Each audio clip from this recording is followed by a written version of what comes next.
Hey guys, Kevin here, and today I want to talk about the icons over here, like this file icons and other colorful icons that I use.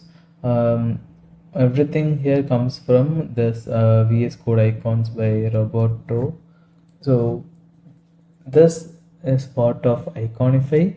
So Iconify is like a collection of icons. So every free to use icons is already here. So my naive icons is here. So I use my naive icons from here, but they also have this multicolor icons.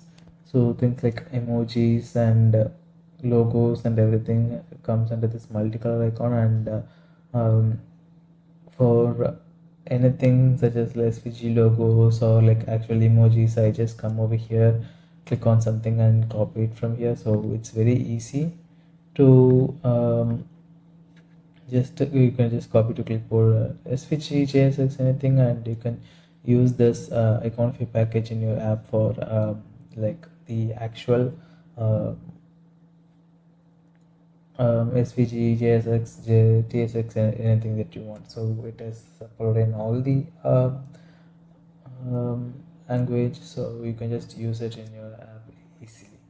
So yeah, I'll leave the link in the description. Just go and try it out. It's very easy to use, and it has like lots and lots of icon packs. So you can just go in and try out all the icon packs in just uh, at one time. So yeah, let me know how that goes. Bye bye.